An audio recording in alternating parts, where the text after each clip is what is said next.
कांग्रेस का आज 134वां यौम तासीस है। सोनिया गांधी ने इस मौके पर दिल्ली में पार्टी हेडक्वार्टर में परचम कुशाई की है। इस मौके पर कांग्रेस मुल्क भर में आईन बचाओ भारत बचाओ के नारे के साथ मार्च निकाल रही है। इसके साथ ही शहरियत तरमीमी कानून के खिलाफ मुल्क की अलग अलग रियासतों में एहतजाज का सिलसिला भी शुरू हो जाएगा।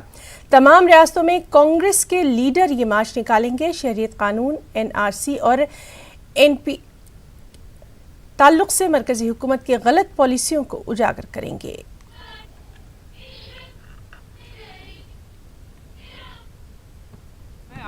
भैया देखिए, सीधी सी बात है, ये जो पूरा तमाशा चल रहा है, ये नोटबंदी नंबर 2 है। इससे हिंदुस्तान के सब गरीबों को ऐसा नुकसान होने वाला है, नोटबंदी को भूल जाएं वो। ये झटका जो लगेगा ना, नोटबंदी से दुगना बड़ा झटका है। ये बेसिक आइडिया क्या है कि हर गरीब, हिंदुस्तान के हर गरीब से बोलो कि भैया आप हिंदुस्तान को बताओ कि आप नागरिक हो, हाँ या ना। मगर जो उनके 15 दोस्त हैं उनको कोई डॉक्यूमेंट दिखाने की जरूरत नहीं पड़ेगी और पूरा का पूरा पैसा जो बनेगा वो पूरा का पूरा उन 15 लोगों की जेब में जाएगा। पहली बात। दूसरी बात, झूठ की। आपने मेरी ट्वीट देखी होगी, उसमें आपने नरेंद्र मोदी का भाषण देखा होगा जिसमें उन्होंने पूरा कहा कि हिंदुस्तान में कोई डिटेंशन सेंटर नहीं है। उसके बाद आपने डिटेंशन सेंटर की वीडियो देखी होगी। तो आप डिसाइड कर लीजिए झूठ कौन बोल रहा है। यौम तासीस के मौके पर कांग्रेस लीडर तारिक अनवर ने मरकजी हुकूमत को नोटबंदी, बदउनवानी, CAA और NPR के हवाले से तनकीद का निशाना बनाया और कहा कि बीजेपी मुल्क की आवाम को गुमराह करने की कोशिश कर रही है। कांग्रेस ने तारिक अनवर सर राहुल गांधी आए और उन्होंने NRC और NPR, CAA को लेकर सीधा कहा कि नोटबंदी का पार्ट 2 है। देखिए, उनके कहने का अर्थ ये था कि जिस तरह से नोटबंदी ने देश की अर्थव्यवस्था को कहां से कहां पहुंचा दिया, आज हमारी GDP कहां पहुंच चुकी और देश के अंदर महंगाई, बेरोज़गारी, भ्रष्टाचार सब इन 2-3 सालों में जब से नोटबंदी किया गया वो बढ़ता ही चला जा रहा है। तो इसलिए उन्होंने कहा कि ये जो अभी सिटीज़न अमेंडमेंट बिल हो या NRC की बात की जा रही है, लोगों को भटकाने की बात की जा रही है और इसका नुकसान आम लोगों को होगा, बड़े लोगों को नहीं होगा। वो तो अपना कोई ना कोई रास्ता निकाल लेते हैं। तो ठीक उसी तरह से जिस तरह नोटबंदी में बड़े लोगों का कोई नुकसान नहीं हुआ, ये उनके कहने का अर्थ मैं समझता हूँ यही था। सर आप समझा रहे हैं कि मतलब दोनों का कहने का अर्थ क्या है राहुल गांधी का, लेकिन कांग्रेस भी भाजपा को झूठा करार देती है। भाजपा कांग्रेस को, कल तो राहुल गांधी को 2019 का झूठा करार दिया गया है। देखिए, ऐसा है कि प्रधानमंत्री जी रामलीला मैदान से ये कहते हैं कि NRC पर तो कोई बात ही नहीं हुई है। उनके मैनिफेस्टो में NRC पर बात हुई है। अभी जब दोबारा वो सत्ता में आए और पार्लियामेंट का जॉइंट सेशन हुआ तो राष्ट्रपति के अभिभाषण में उसका जिक्र है। तो ये झूठ उन्होंने क्यों कहा? कई बार उनके गृह मंत्री, उनके दूसरे मंत्री इस बात को कह चुके हैं कि हम NRC लाएंगे। तो झूठ कौन बोल रहा है? ये तो सब लोग देख रहे हैं, देश देख रहा है। तो तारिक अनवर कह रहे हैं कि झूठ कौन बोल रहा है ये देश जानता है और देख रहा है। कैमरामैन प्रकाश के साथ नई दिल्ली से अशरफ काज़मी, न्यूज़ 18। और मरकजी वजीर मुख्तार अब्बास नकवी ने कांग्रेस पर जमकर निशाना साधा और कहा कि कांग्रेस के जरिए मुल्क को गुमराह करने की कोशिश जल्द नाकाम होगी। है उसका बोगस बैशिंग जो बाजार है वो जल्दी बंद होगा। इस बकवास ब्रिगेड का जो बोगस बैशिंग बाजार है उसके माध्यम से वो जिस तरह का बोगस मिस इन्फॉर्मेशन कैंपेन चला रहे हैं, किस तरह से समाज में बिखराव और टकराव पैदा करने की कोशिश कर रहे हैं, तो उनको एक बात समझ लेना चाहिए, इस बकवास ब्रिगेड का बोगस बैशिंग बाजार बंद होगा और सच का बोलबाला होगा और झूठे का मुंह काला होगा। क्योंकि बहुत हो गया ये। आप जो है वो एक ऐसी मनगढ़ंत, एक ऐसी झूठी, एक ऐसी बात को जो है लोगों को के दिमाग और दिल में बैठालना चाहते हैं, डर पैदा करना चाहते हैं, जो कहीं दूर तक जिसका अता पता नहीं है। किसकी नागरिकता कौन ले रहा है भैया? कहाँ नागरिकता किसी की जा रही है? यहां बल्कि नागरिकता पुख्ता है, उसके सामाजिक, उसके संवैधानिक, धार्मिक सभी अधिकार जो है वो भारत में सुरक्षित हैं। आपने भारत में एक आपको इस तरह का पूरी दुनिया में बनाने की कोशिश कर दी है कि पूरी दुनिया में बदनाम हो जाए। तो मैं फिर स्पष्ट कह रहा हूं कि ये जो बकवास ब्रिगेड का बोगस बैशिंग बाजार है ये बंद होगा और सच का बोलबाला होगा, झूठे का मुंह काला होगा। और इसलिए इनको अपनी तैयारी कर लेनी चाहिए, क्योंकि बहुत इन्होंने गुमराह कर लिया लोगों को बहुत जो है वो गुमराह करके उनके कंधों पे बंदूक रख के अपनी सियासी रोटियां सेक ली। आज देश का हर नागरिक इस बात का एहसास करता है, इस बात का फख्र करता है, चाहे वो हिंदू हो, चाहे मुसलमान हो, चाहे सिख हो, चाहे ईसाई हो, कि वो भारत का नागरिक है, वो हिंदुस्तानी है। आपने उसकी नागरिकता पर ही सवाल खड़े कर दिए उठा करके, और उल्टा चोर कोतवाल को डांटे। आप जो है वो सरकार पर आरोप लगा रहे हैं, जब सरकार चीख करके, चिल्ला करके बहुत मजबूती के साथ कह रही है भैया किसी की नागरिकता को कोई खतरा ना है, ना होगा, ना हो सकता है। फिर भी जो है वो ये जो है वो बकवास मंडली का बोगस बैशिंग बाजार सक्रिय है। और इस वक्त की अहम खबर दरियागंज तशद्दुद मामले से जुड़ी हुई, जिस पर 15 मुलजिमीन की जमानत अर्जी पर फैसला आ जाना है। दिल्ली की अदालत 3 बजे ये फैसला सुनाएगी। शहरियत कानून के खिलाफ एहतजाज में तशद्दुद हुआ था और 15 लोगों को हिरासत में लिया गया था। इन्हीं की जमानत अर्जी पर आज दिल्ली की अदालत 3 बजे ये फैसला सुनाएगी। तो दरियागंज तशद्दुद मामले से जुड़ी अहम खबर, जिसमें 15 मुलजिमीन की जमानत अर्जी पर आज फैसला दिल्ली की अदालत सुनाएगी। 3 बजे ये फैसला आएगा। शहरियत कानून के खिलाफ जो एहतजाज हुआ था वो पुरतशद्दुद हो गया था और उसी के बाद इन लोगों को हिरासत में लिया गया था।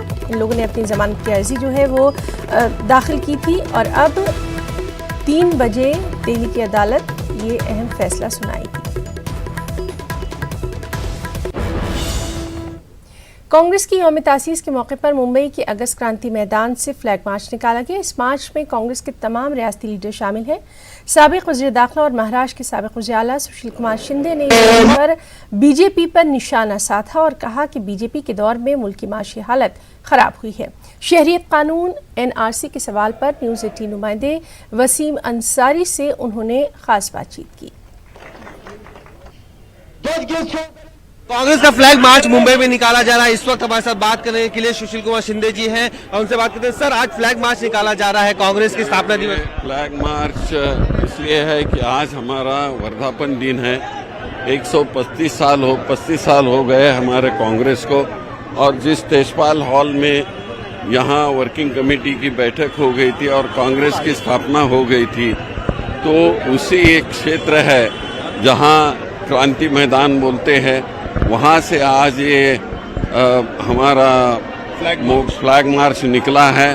और ये फ्लैग मार्च केवल कांग्रेस के लिए नहीं, देशवासियों के लिए है कि जिन्होंने इस देश में सत्ता दी भारतीय जनता पार्टी को, लेकिन वो भारतीय जनता पार्टी ने देश के संविधान को खत्म करने की बात चली है और वो खत्म कर रहे हैं। पूरा देश आज बिखरा जा रहा है। हम सर्वधर्म समभाव की जो भूमिका ले ली है इस देश में कांग्रेस ने और सबको स्थान दिया है, तो ये सरकार तोड़ने का काम कर रही है, तो उसके विरोध में भी ये आक्रोश है। इस तरह से आप देश के गृह मंत्री भी रह चुके हैं। कानून व्यवस्था देश में बिगड़ी है, कई इलाकों में देखा गया है कि लोग उग्र आंदोलन कर रहे हैं। किस तरह से देखते हैं? मैं तो कई दिन से बोलता हूँ कि ना इनको कश्मीर संभालने को आया है, ना इस देश में की शांतता संभालने को नहीं है। इंटरनल सिक्योरिटी भी वो संभाल नहीं पा रहे हैं, जो आज देश बिगड़ा गया है। और हमारे देश में जो लोग सुविधा लेके रहते थे उनको ये खत्म करने का ये बात कर रहे हैं। इस देश में सर्वधर्म समभाव और विशेषता दलित जाति, माइनॉरिटी, इनको कोई स्थान नहीं मिल रहा है। इसलिए हमारे को पूरे देश में आंदोलन छेड़ना होगा। अमित शाह कहते हैं कि ये राहुल गांधी बताएं कि ये मुसलमानों के किस तरह से खिलाफ है, इनको क्यों लगता है खिलाफ? देखिए, मुसलमानों के खिलाफ जो बोल रहे हैं ये सही बात है, क्योंकि बीजेपी का हमेशा ये सीक्रेट एजेंडा रहता है, तो वही शंका है इन लोगों को। अभी तक इस देश में उन्होंने सीक्रेट एजेंडा से ही काम चलाया है। जैसे कि महाराष्ट्र में एक जो शपथ विधि हो गया मुख्यमंत्री का, रात में ऑर्डिनेंस कैंसिल होता है और सुबह शपथ होती है। इसका मतलब क्या है? इस देश को आप डिक्टेटरशिप की तरफ लेके जा रहे हो। एक आखिरी सवाल, जिस तरह से देश की स्थिति बनी है और कानून पास हो चुका है सीए का, लगता है कि दबाव में सरकार इसे वापस ले पाएगी? देखिए, वो ले पाए या नहीं ले पाए, लेकिन ये जनता की भावना है, उनको विचार करना ही होगा इस पर। शुक्रिया हमसे बात करने के लिए। ये थे सुशील कुमार शिंदे, देश के पूर्व गृह मंत्री और महाराष्ट्र के पूर्व मुख्यमंत्री रह चुके हैं। जिस तरह से उन्होंने अपनी भूमिका रखी कि जिस तरह से माहौल बना है देश में, कहीं ना कहीं बीजेपी के खिलाफ बना है और जो भूमिका बीजेपी ले रही है वो देश हित में नहीं है। मुंबई से राजमणि पिल्लाई के साथ वसीम अंसारी, न्यूज़ 18। चेन्नई में शहरियत कानून और एनआरसी के खिलाफ आज जबरदस्त एहतजाज देखने में आ रहा है। तौहीद जमात की कॉल पर शहर में एहतजाजी रैली निकाली गई। इस एहतजाजी रैली में बड़ी तादाद में लोग शामिल हुए। रैली में शामिल लोगों ने अपने हाथों में तिरंगा थामा था। उन्होंने मुतनाज़ कानून वापस लेने का हुकूमत से मुतालबा किया।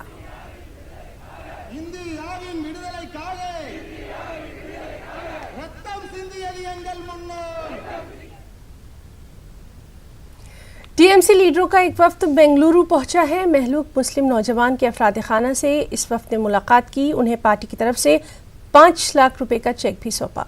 टीएमसी के सीनियर लीडर दिनेश त्रिवेदी की क़यादत में ये वफ्द बेंगलुरु में है। वाज़ेह है कि 19 दिसंबर को एहतजाज के दौरान यहाँ तशद्दुद फूट पड़ा था।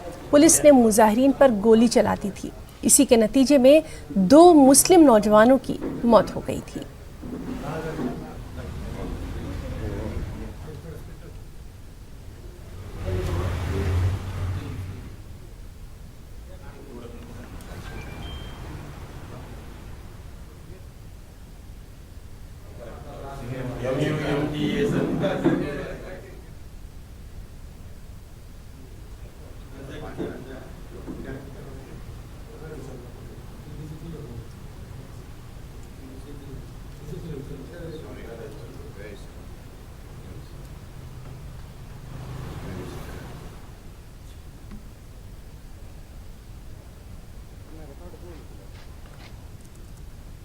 Compensation can never bring back life.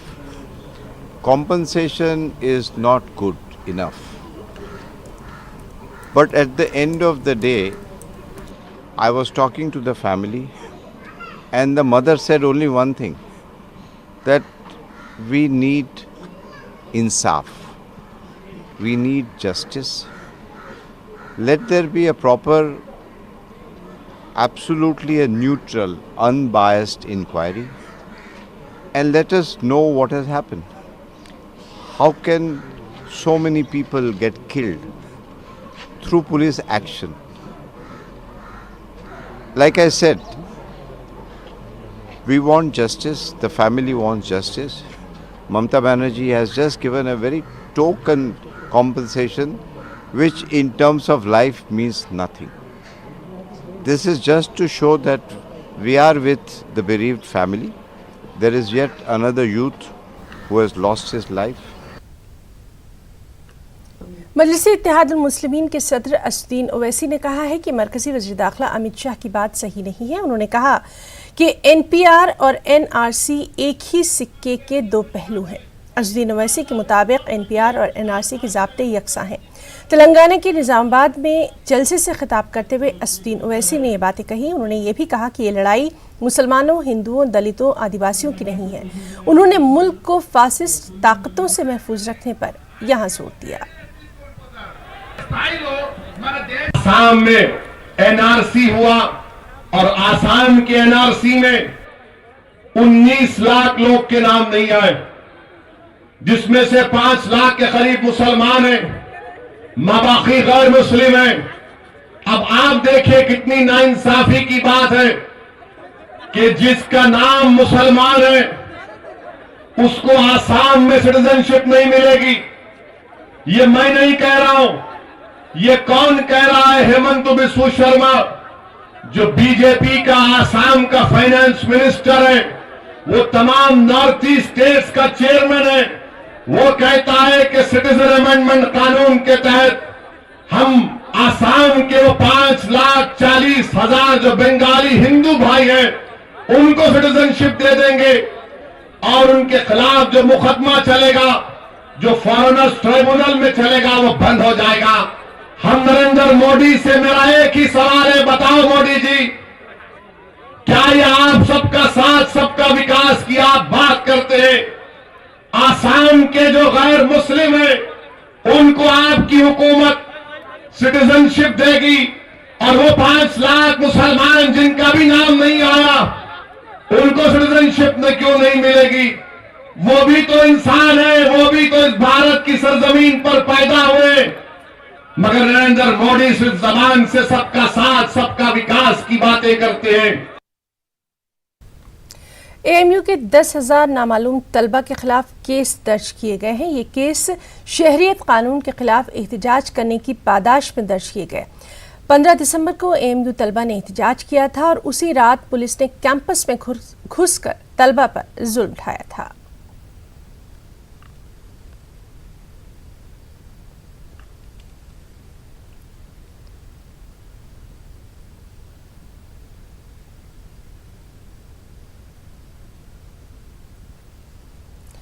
Meerut के एसपी सिटी अखिलेश नारायण सिंह का एक वीडियो वायरल हो रहा है। ये वीडियो लिसाड़ी गेट थाने इलाके का है। इस वीडियो में वो शहरियत कानून के खिलाफ एहतजाज करने वालों को धमकाते नजर आ रहे हैं।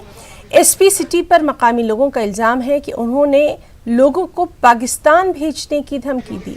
कुछ लोग बाजू पर स्यापट्टियां बांधकर एहतजाज कर रहे थे। एसपी सिटी ने इस एहतजाज पर सख्त बरहमी जाहिर की। ये वीडियो गुज़िश्ता जुमे का है जब मेरठ में शहरियत कानून के खिलाफ एहतजाज हुआ था। पुलिस कार्रवाई में 6 अफराद हलाक हो गए।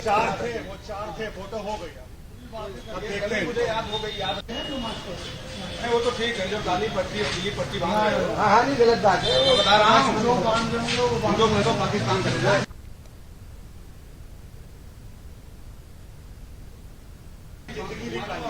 नहीं गलत बात है, नहीं रहने का मन है, चले जाओ। आओगे यहाँ, गाओगे कहीं और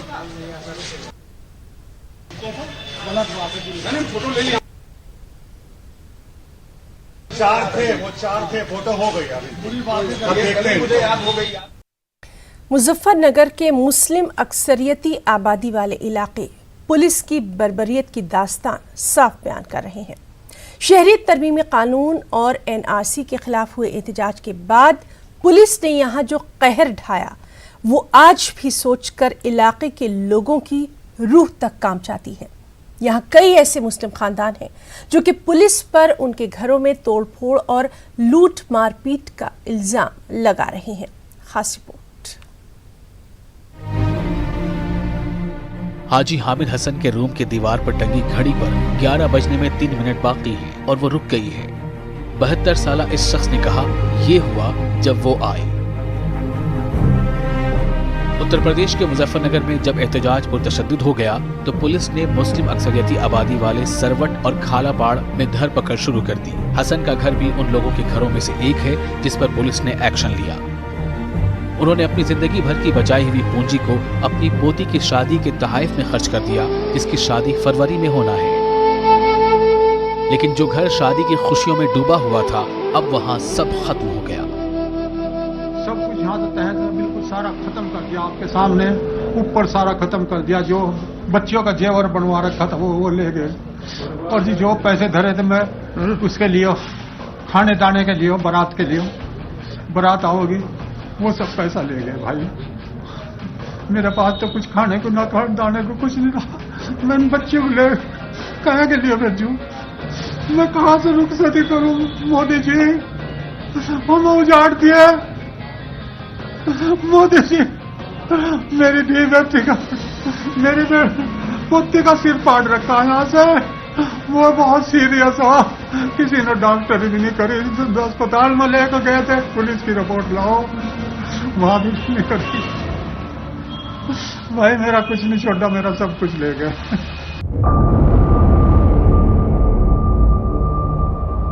वो अनवार इलाही के घर में भी दाखिल हुए और तूफान बर्पा कर दिया।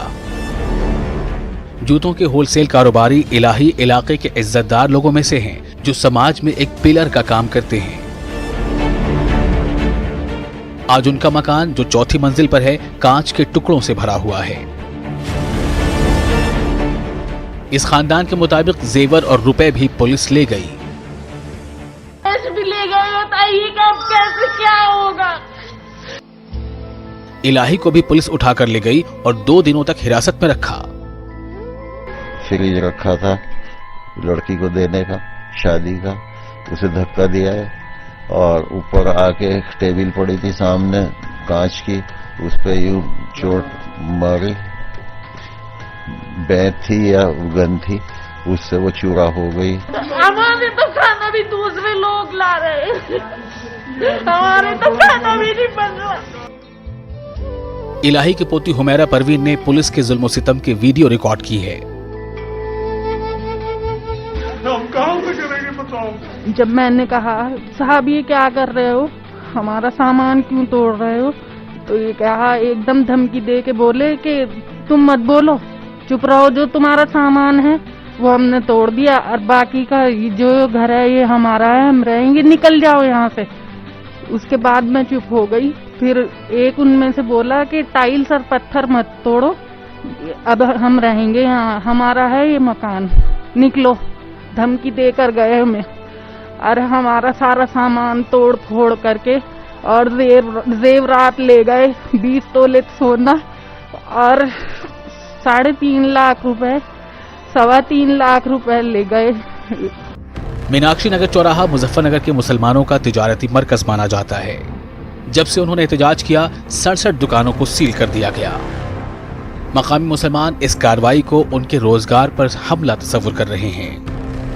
वज़ीर आला योगी आदित्यनाथ के मुताबिक तशद्दुद में शामिल अफराद की जायदाद को नीलाम करके अवामी इमलाक के नुकसान की भरपाई की जाएगी। ताहम इंतजामिया यकीन दहानी करा रहा है कि कारोबारियों को डरने की जरूरत नहीं है। हमारा जो मीनाक्षी चौक था क्राइम सीन है, सारी भीड़ यहीं पे थी, ये सारी दुकानें भी यहीं पे है। इनके पास कोई डेटाबेस होगा, इनके दुकानों में सीसीटीवी लगा हुआ है। हम चाहते हैं कि वो साक्ष्य के रूप में अभी सुरक्षित रहे। हमारा केवल फर्स्ट क्वेश्चन ये है कि जो दुकानें बंद थी वो सुबह से बंद थी, किसके कहने पे बंद की, जबकि नमाज का टाइम 2 बजे था। दुकानें बंद थी तो उसके अंदर सीसीटीवी फुटेज ऑलरेडी चल रहा था।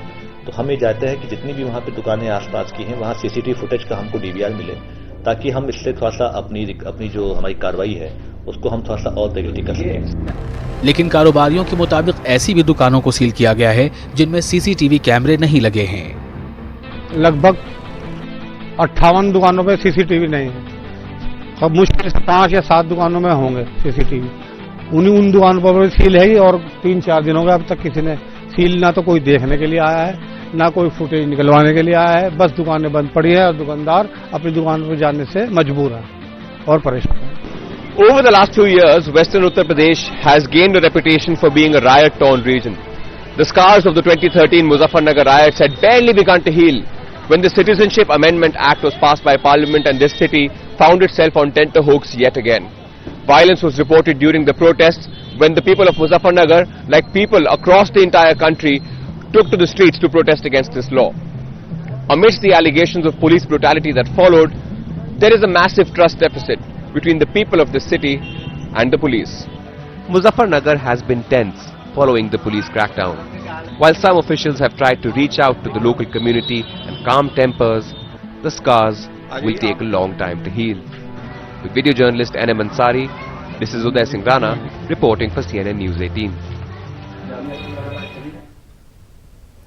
जराये का कहना है कि जम्मू कश्मीर इंतजामिया ने साल 2020 के कैलेंडर में 13 जुलाई और 5 दिसंबर की तातीलात खत्म कर दी हैं। वाज़ेह रहे कि 13 जुलाई को यौम शुहदा उन लोगों की याद में मनाया जाता है जिन्होंने डोगरा दौरे हुकूमत से लड़ते हुए जानों की कुर्बानी दी थी।